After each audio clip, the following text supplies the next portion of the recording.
The airplane shook violently at an altitude of 11,000 meters. Screams echoed throughout the cabin. Emergency lights flashed continuously, their red glow casting over terrified faces. In the air, the acrid smell of burning smoke began to spread, suffocating the already overwhelming fear. Captain Kenneth Brooks's voice came over the loudspeaker. In 25 years of flying, this was the first time he could not hide his anxiety. Ladies and gentlemen, we are experiencing a severe technical malfunction. I urgently need to ask, is there anyone on this flight who currently has or has ever had experience flying an aircraft? Anyone, civilian or military, please make yourself known to the flight attendants immediately. A deadly silence fell over the cabin. 247 passengers stared at each other, eyes locked in shared terror. Everyone understood. These could be the final moments of their lives. And at that very instant, a man, the same one who, just hours earlier, had been mocked in the business-class cabin for his shabby appearance, slowly stood up.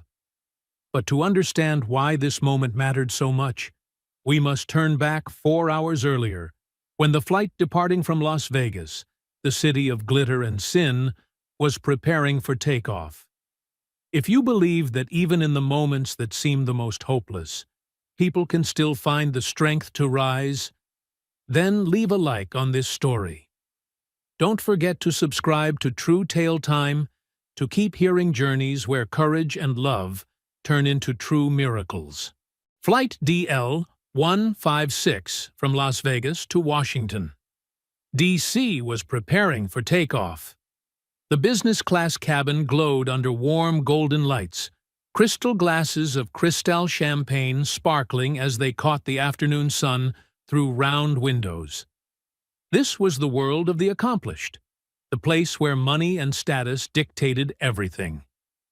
Trevor Adams fumbled with an oversized suitcase and a pink unicorn-printed backpack. Standing 6 feet tall with broad shoulders that still bore traces of his military years, he looked every bit the soldier he once was.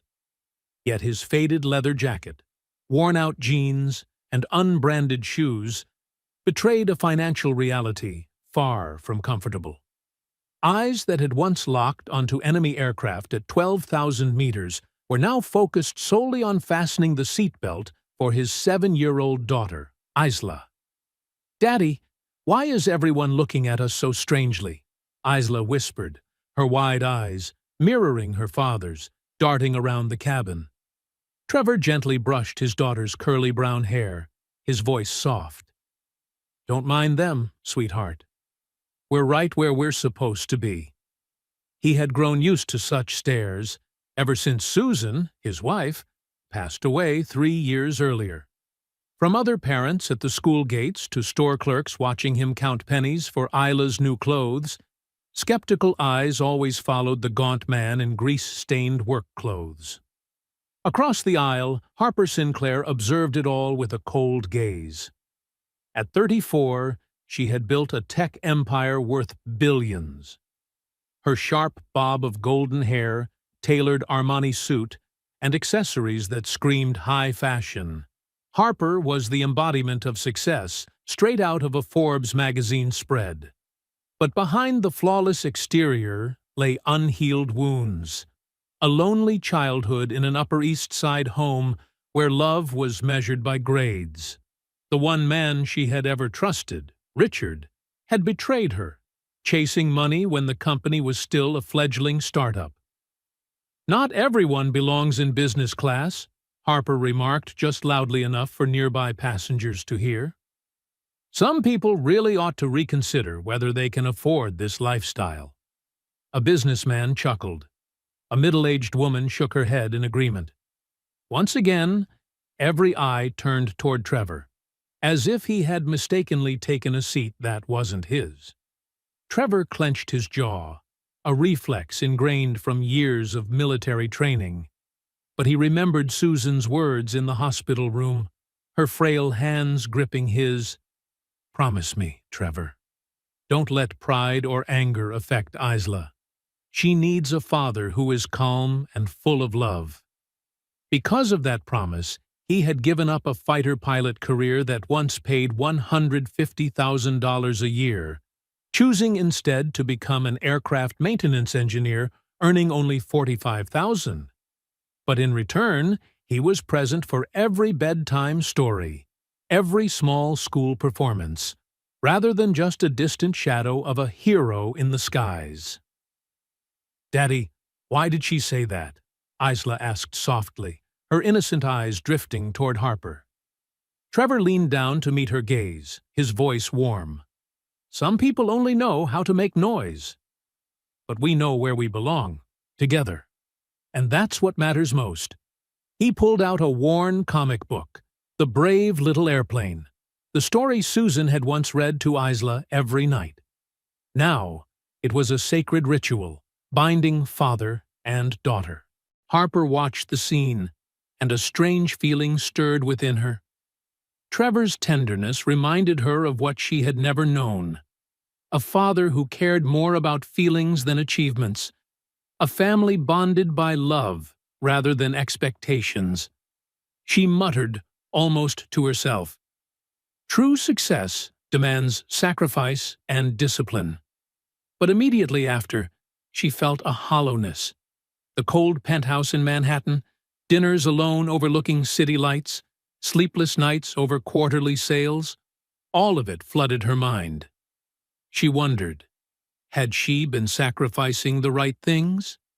The plane began taxiing away from Las Vegas, the city of neon lights and glittering dreams. Harper had just closed a $500 million contract there, but what awaited her in Washington, D.C. was not another deal. It would be a lesson in true power, the kind born of courage and love, not money or status. Trevor helped Isla fasten her seatbelt again, then checked her ever-present sketchbook. It was filled with drawings of fighter jets, each scribbled with messy labels she had learned from him. "Daddy, today I'm going to draw this plane," Isla said excitedly, pointing out the window. "And I'll draw you flying it, too." Trevor smiled, though his heart ached. Isla still didn't understand why her father no longer sat in a cockpit, why they had left their small house in Colorado Springs near the Air Force Base to live in a shabby Denver apartment.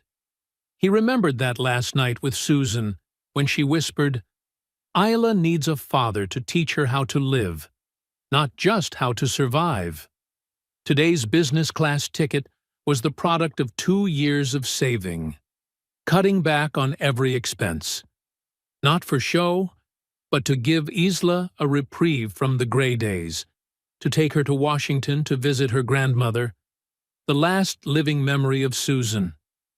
Harper could never know that the man before her had turned down countless lucrative offers from private airlines, jobs that would have paid well but kept him away from home. Nor could she know that Trevor spent sleepless nights working extra shifts just to afford Isla's piano lessons, the passion she inherited from her mother. The engines roared as the plane accelerated down the runway. Trevor felt the G-force press against his body, a sensation familiar yet different. This time, he wasn't in the cockpit. He was here, beside the most precious thing in his life. From the city of dazzling illusions, the flight was headed toward the center of real power. Yet no one suspected that the greatest strength aboard this plane lay within the very man everyone had scorned. When the plane leveled off at cruising altitude, Trevor pulled out an old iPad for Isla to draw on. The screen was slightly cracked at the corner, but the little girl didn't mind. Her small fingers slid across the glass, sketching airplanes with mighty wings. "Daddy, which plane is the fastest?" Isla asked, her eyes glowing with curiosity. "The SR-71 Blackbird," Trevor answered instantly. "It can fly nearly 4,000 kilometers per hour. But you know, speed isn't the most important thing." "Then what is important?" Isla tilted her head. Trevor fell silent for a moment, his eyes drifting to the window where layers of white clouds streamed past. It's knowing when to fly and when to stay. The answer made Harper, seated nearby, instinctively look up. She had been reviewing her presentation for tomorrow's meeting with the Department of Defense, a contract she had pursued for 3 years. Yet Trevor's words echoed in her mind like a question she had never dared confront. Am I flying too fast? And forgetting the destination? In her head, Harper replayed yesterday's phone call with her mother. As always, Margaret Sinclair cared only about achievement. Are you certain the government deal will succeed? The Pembertons just acquired the second-largest tech company in the state. We cannot fall behind them. Do you ever ask if I'm happy? Harper had retorted. A rare question. Happiness? Her mother had scoffed. Happiness is for people who lack ambition. Now, hearing Trevor speak with his daughter, Harper realized there was another kind of success. The kind measured by a child's pure laughter, by the unwavering trust shining in innocent eyes. She watched as Trevor patiently explained flight principles to Isla. He never lost his temper when she asked the same question again and again. Never scolded when she became distracted by a cloud outside the window. She's a lucky girl to have you, Chief Flight Attendant Simone remarked softly while pouring drinks. Trevor smiled. No, I'm the lucky one. Just one simple sentence, yet it pierced Harper's heart. She thought of the cold office late at night, the solitary dinners in her penthouse overlooking the glowing Manhattan skyline. All that luxury, yet no one to share it with. Richard, the only man she had ever loved, had left 7 years earlier, during the company's crisis. You're too focused on work, Harper. You don't have time for me or even for yourself, he had said, before walking away with a younger, simpler woman. Since then, Harper had built walls around her heart. She had learned to judge others before they had the chance to hurt her. She had learned to measure worth by appearances, so she could always control the game. But watching Trevor, clearly not wealthy, yet rich in a completely different way, she began to wonder, had she chosen the wrong path? Daddy, why is everyone still looking at us? Isla asked again, this time with a hint of sadness in her voice. Trevor glanced around the cabin. A few passengers continued to sneak looks at them, whispering to one another. He caught Harper quickly averting her eyes. You know, Trevor said gently, some people judge only by appearances to decide who deserves love. But your mom once taught me, the most important thing is to look at the heart. Isla nodded, with the seriousness of an adult. Mom said every heart is beautiful, it's just sometimes it gets hidden. Trevor's chest tightened at the mention of Susan. He remembered the first time he met her at the military hospital, when he had been injured in a training accident. Susan hadn't cared about his rank or medals. She loved the way he read books to wounded soldiers, loved his devotion to his aging mother back in Ohio. You're too serious, Susan had once teased him on their first date. You need someone to remind you that life is more than duty and discipline. And she had done just that. Susan taught him how to laugh, how to dance in the kitchen, how to see beauty in the ordinary. When Isla was born, Trevor believed he had everything. Then came the cruel hand of cancer, swift and merciless. In the final 8 months of her life, Susan poured every ounce of strength into preparing Trevor for a world without her. You have to promise me, Susan had said one freezing winter night. Teach Isla to love without fear. Don't let pain turn into anger at the world. Trevor had kept that promise, though at times it was unbearably hard. Like now, surrounded by contemptuous glances, he still chose gentleness over rage. Harper watched it all, but she couldn't see the whole picture. To her, he was just a man who looked out of place here.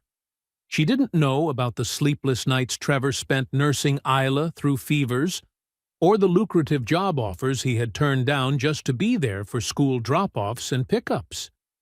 In the cabin, some passengers began to show annoyance, as if Trevor and Isla's very presence somehow tainted the elite atmosphere. But Trevor didn't care. He focused only on his daughter, sketching clouds with her outside the window. No one knew that within just minutes, all those judgments would mean nothing, that this very man, the one scorned by all, would become their only hope.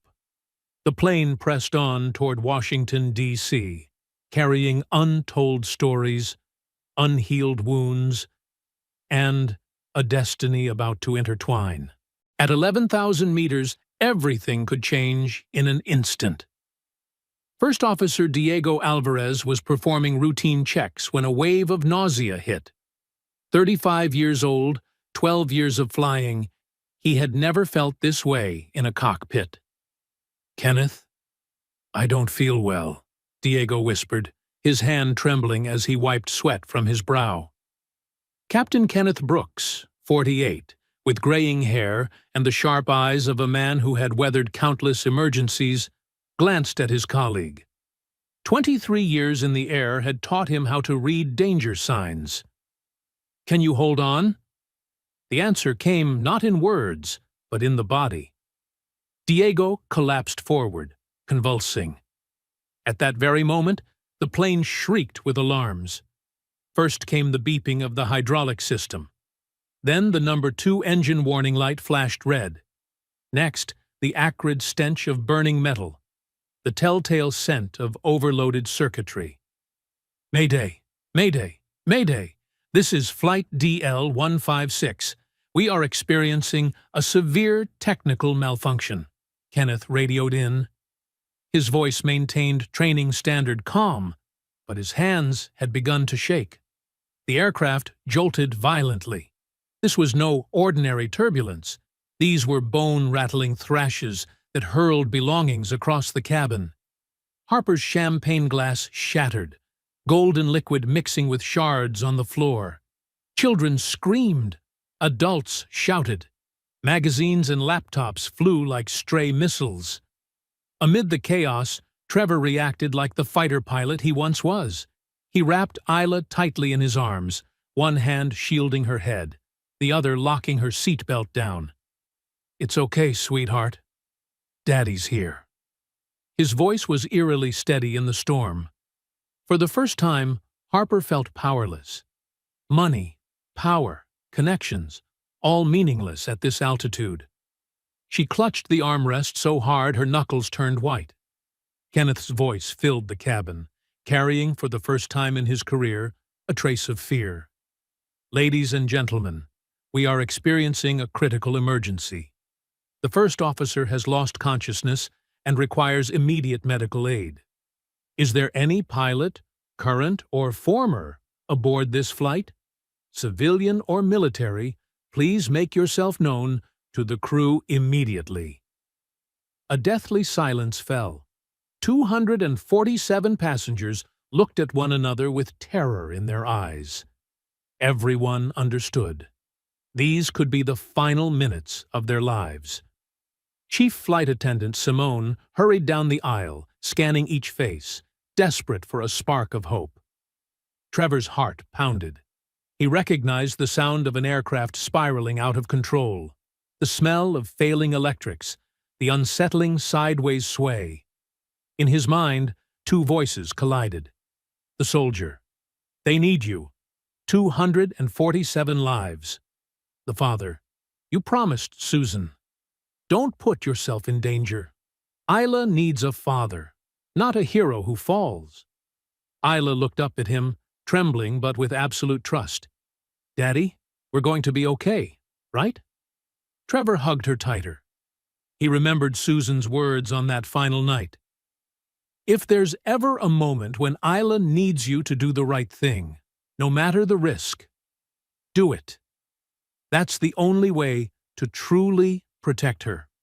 The plane shuddered violently again. Trevor knew this was no minor malfunction. This was life or death. He reached into his jacket pocket, fingers brushing against a worn leather wallet.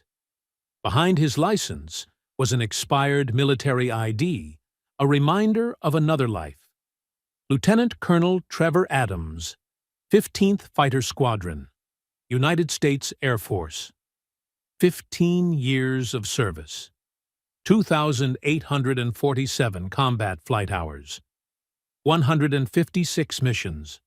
F-22 Raptors at 2,400 kilometers per hour. One emergency landing on a bombed-out runway. One time saving his entire crew after an engine was shot out over Afghanistan. "Isla, sweetheart, can you be brave for Daddy?" Through tears, Isla nodded firmly. "I'll be brave, Daddy." Trevor kissed her forehead, then stood. The movement drew every eye. Harper froze. The man she had mocked now radiated something entirely different. Calm, decisive authority, as if an invisible force field had enveloped him. As Simone passed, Trevor handed her the military ID. She glanced at it and stopped cold. "Lieutenant Colonel? Fighter pilot?" "Yes, I can help," Trevor said. His voice had shifted, from gentle father to commanding officer. "That's my dad," Isla cried out, choked but proud. "My dad flew the fastest planes in the world." The business class cabin fell silent. Those who had mocked him now stared with a different kind of awe. Harper's cheeks burned as though she had been slapped. The worn leather jacket she had sneered at was a flight jacket. The unbranded shoes, pilot training boots. His precise movements, the bearing of a man who had once controlled weapons worth hundreds of millions. "I'm sorry, she stammered. But Trevor had already turned, following Simone toward the cockpit. Inside, Kenneth seemed revived. One glance at the ID in Simone's hand told him everything. "Thank God." "What's the situation, Colonel?" Trevor scanned the panels. Diego, unconscious, breathing weak.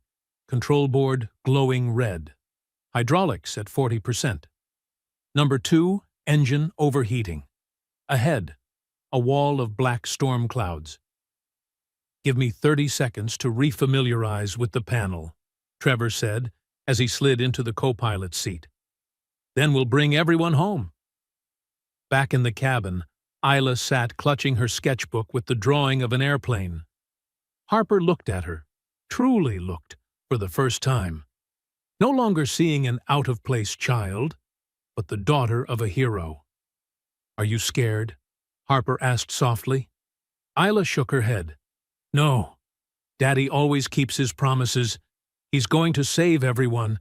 And in the cockpit, Trevor was preparing to keep the greatest promise of his life. Not just to Susan, but to the 247 souls whose lives now rested in his hands. The cockpit of the Boeing 777 now felt like a battlefield. Trevor slid into the co-pilot's seat, his hands moving across the control panel with instinctive familiarity. 15 years in the military had carved into his body the ability to adapt to any aircraft. "Status?" he asked, his voice professional, clipped. Kenneth answered quickly. "Hydraulic system down 60%. Engine number 2 is overheating but still running. Diego is showing severe food poisoning symptoms. And ahead," he paused, "is the biggest storm I've ever seen." Trevor looked outside. Dense black clouds loomed like mountains, lightning tearing through the sky. This was not just a test of skill. It was a battle with nature itself. "Nearest airport?" Trevor asked, eyes fixed on the navigation display. "Pittsburgh. About 85 minutes under normal conditions. But with this situation—" "We'll make it," Trevor cut in, his voice firm. "Contact Pittsburgh Tower. Declare emergency. They need to have fire and medical teams ready. While Kenneth transmitted the alert, Trevor scanned the panel. The situation was worse than anything he had faced in Afghanistan. The difference this time, 247 lives depended on him, including his little girl. The aircraft plunged into the black mass of cloud. The first hit felt like a giant fist. The fuselage heaved violently. Overhead bins flew open, luggage crashing down.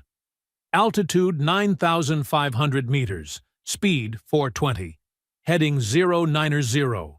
Trevor reported steadily, hands shifting into manual control. Kenneth glanced at him, astonished by his icy calm. In his career, he had flown with hundreds of pilots. Few ever held such composure. But in Trevor's mind, Susan's face flickered like a slow-motion reel. "Promise me, Trevor. If anything happens, what about Isla?" "I won't let anything happen. But if it does, promise me, you'll always choose the path that brings you home to her. Choose safety, not heroics." Now Trevor knew he had to break that promise, to keep an even greater one, to protect Isla at all costs. In business class, Harper experienced, for the first time, true smallness. Wealth, reputation, status, all meaningless as the aircraft shook in the storm. What strangled her wasn't just fear of death, but regret. She remembered Trevor's eyes when she had scorned him, remembered every person she had ever judged as unworthy. "Excuse me?" The small voice made Harper turn. Isla sat alone, clutching her sketchbook. Her face was strangely calm. "Aren't you afraid?" Harper asked, her own voice trembling. "Of course," Isla nodded. "But Mommy taught me. Sometimes you have to be afraid, so you can be brave. And I know Daddy will bring us home." Harper was stunned. A 7-year-old girl, with a cheap unicorn backpack, had something she had chased her whole life: inner peace, unwavering trust, unconditional love. "Your dad, he's so brave," Harper whispered. Isla smiled softly. "Daddy doesn't like people calling him brave. He says the bravest thing is when he comes home every night to read me a story, or wakes up early to make heart-shaped pancakes every Saturday." The innocent words hit Harper like a lightning strike. She thought of her father, the powerful, successful man who had never once woken up to make pancakes for his daughter, and of herself, who had achieved everything on paper, yet never been loved enough for something so simple. In the cockpit, the situation worsened rapidly. The storm was fiercer than predicted, crosswinds lashing relentlessly. Trevor and Kenneth had to strain their whole bodies to keep the aircraft from nosediving. "Pittsburgh Tower, this is DL-156, Kenneth called into the radio, his voice taut as a wire. "We're taking severe storm hits. Request immediate guidance. DL-156, signal received. The storm is moving faster than forecast. Can you maintain current speed?" Trevor checked the gauges. Fuel dropping rapidly, hydraulics deteriorating further. They were racing against time. "We need to descend," Trevor decided. "Fly beneath the cloud layer to avoid the worst of it." "That will burn more fuel." "No other choice." The aircraft dropped to 6,000 meters. The plunge felt like falling into hell. The fuselage shuddered like a boat in a tsunami. Screams, sobs, and prayers filled the cabin. Then, a small voice began to sing. "Twinkle, twinkle, little star, how I wonder what you are." Isla's voice, fragile, wavering, the lullaby Susan had sung every night. In that moment, her pure sound rose like a tiny light in the darkness. The screams faded. Passengers fell silent, listening. A 7-year-old girl in the middle of the storm was giving the entire cabin peace. Tears streamed down Harper's face. She couldn't believe that Isla, the child she had once dismissed, was now the source of hope for everyone. In the cockpit, Trevor heard his daughter's song through the cabin intercom. His chest tightened, but pride swelled inside him. Isla was doing what Susan had taught her, bringing light to the darkest places. "We're going to make it," Trevor whispered to Kenneth and to himself. "We have to. For Isla. For the other 246 lives. For the promise to Susan. And for a love greater than any fear." The plane drove on through the storm, carrying the fragile hope of 247 souls praying for a miracle. 30 minutes in the storm felt like 30 years. Trevor and Kenneth braced against every gust, every flash of lightning, every raindrop pelting the windshield like bullets. Altitude 4,500 meters. Speed 380 kilometers per hour, Trevor reported steadily, his hands slick with sweat. "Hydraulics at 25%. We need to land now," the radio crackled. "DL-156, runway 28R is clear. Fire and medical crews are standing by. Southwest winds 45 kilometers per hour, within limits." Through the curtain of rain, Pittsburgh's runway lights shimmered, guiding stars in the dark. But, with crippled hydraulics, landing now was like walking a tightrope with no net. "Kenneth, I'll take the landing." "You handle comms and engine watch," Trevor said crisply. Both men knew Trevor's emergency landing experience was their best chance. "Trevor, I trust you." For the first time in 3 years, Trevor Adams set his hands on a control yoke. A familiar current surged through his body like electricity. This was where he belonged, what he was born for. In the cabin, Isla still sang softly. A few passengers joined her. The simple lullaby had become a hymn of hope. Harper couldn't take her eyes off the child. All her life, she had believed power came from money and influence. But here, now, she saw it came from love, trust, and light in the darkness. 3,000 meters. Beginning approach, Trevor announced over the PA. "Passengers, fasten seatbelts, sit upright, prepare for landing." His voice was so calm, it soothed the cabin. In his mind, Susan appeared again. "Are you afraid?" "Yes. But I trust you. I always trust you to come home. I promise. And if you had to choose between being a hero and coming home, I'd choose coming home. Trevor, sometimes being a hero is the only way to come home." 2,000 meters. Speed stable. The runway grew clearer, the airport lights glittering like diamonds in the rain. This was the hardest moment.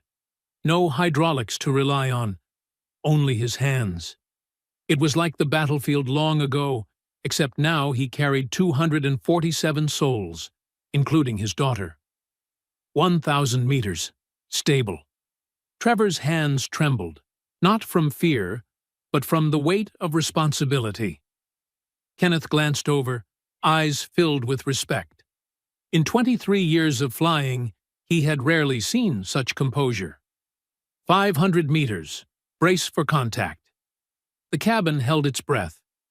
Isla stopped singing, eyes fixed on the runway lights rushing toward them. Harper's life flashed before her. Triumphs, failures, all the times she had missed love. "If I live, I'll change," she swore, to herself, to God, to the universe. 100! 50! The wheels struck, a jolt, then a bounce, then grip. Trevor instantly reversed thrust, clamped the brakes.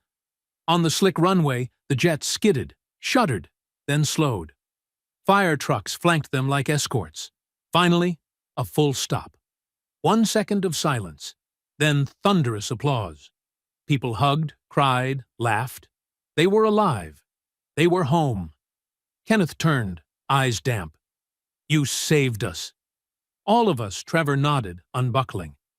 In his mind, there was only one name: Isla. When Trevor stepped out of the cockpit, the entire cabin rose to applaud. Those same eyes that once scorned him now shone with respect. But Trevor didn't notice.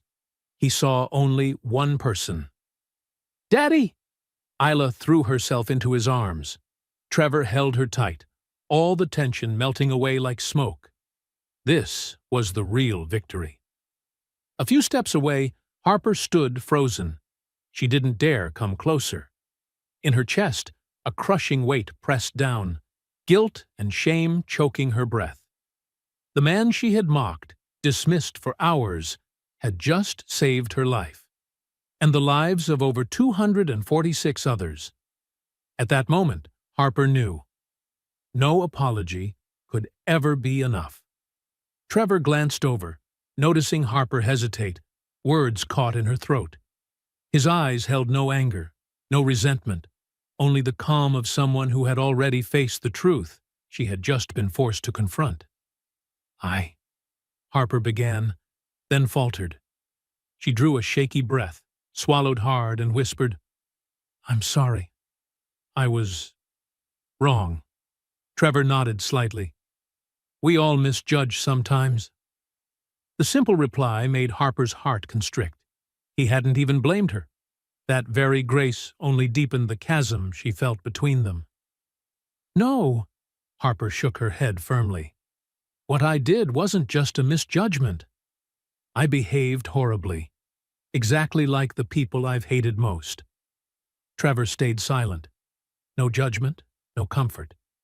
He simply allowed her to confront her own words.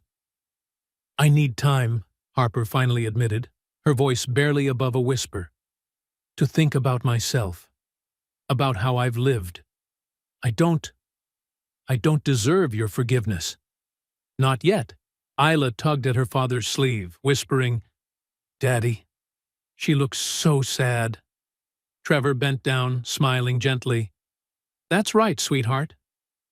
Sometimes grown-ups need more time to understand what really matters." Harper heard every word. Tears welled in her eyes. Even now, Trevor was teaching his daughter compassion. Passengers began disembarking. Harper deliberately lingered until the very end. At the doorway, she turned back. Trevor was bent over, helping Isla gather her things, his demeanor as calm as ever. "Mr. Adams," Harper called softly. Trevor looked up. "Thank you. Not just for saving our lives, but for showing me who I really am." Trevor nodded, his voice low but steady. "Everyone deserves a second chance." Even with themselves, Ms. Sinclair Harper stepped down the stairs. The rain had eased, the runway gleamed under the lights. She felt both empty and strangely light. For the first time in her life, she had no idea what tomorrow would bring, and that was terrifying. Yet it felt like freedom. 3 months later, Trevor was bent under the belly of a Boeing 737 at Denver Airport when his phone buzzed. Unknown number. Normally, he would ignore it, but something today made him pick up. "Hello, this is Trevor." The voice on the other end hesitated. "Mr. Adams, this is Harper Sinclair. I'm not sure if you even remember me." Trevor paused, wiping grease off his hands with a rag. "I remember. I know this is sudden. Next week I'll be in Denver visiting a company program we're sponsoring. I was wondering if you and Isla might, maybe, have lunch with me." Trevor stayed silent. He could hear the nervousness in her voice, so different from the cold, confident woman she once was. "I'll ask Isla," he finally said. "Call me back tomorrow evening." "Thank you. Really, thank you." That evening, Trevor told Isla. The girl was busy drawing, not even looking up. "Daddy, does she sound lonely?" "Why do you think that?" "Because people who aren't lonely don't call strangers." Trevor chuckled. Sometimes his daughter's sensitivity startled him. "So do you want to meet her again?" Isla set down her pencil, looked at her father seriously. "Mom used to say, some people need to be reminded they deserve to be loved too. Maybe she's one of them." 1 week later, the small cafe in downtown Denver was unlike anywhere Harper Sinclair usually went.